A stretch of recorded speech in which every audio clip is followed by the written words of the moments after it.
Guys, magluluto tayo ngayon ng pansit dahil maulan. Ayun, gisa na ng sibuyas sa bawang. Lagay natin yung pork barbecue.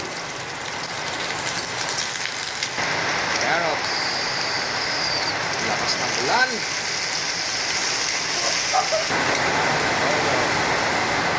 Toyo guys. Lagay natin yung sayote. Sayo na ate.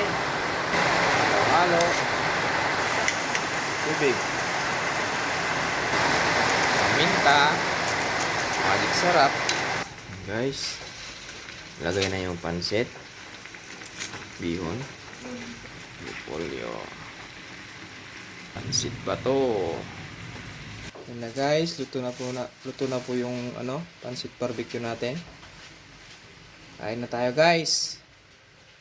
Para sa maulan na panahon.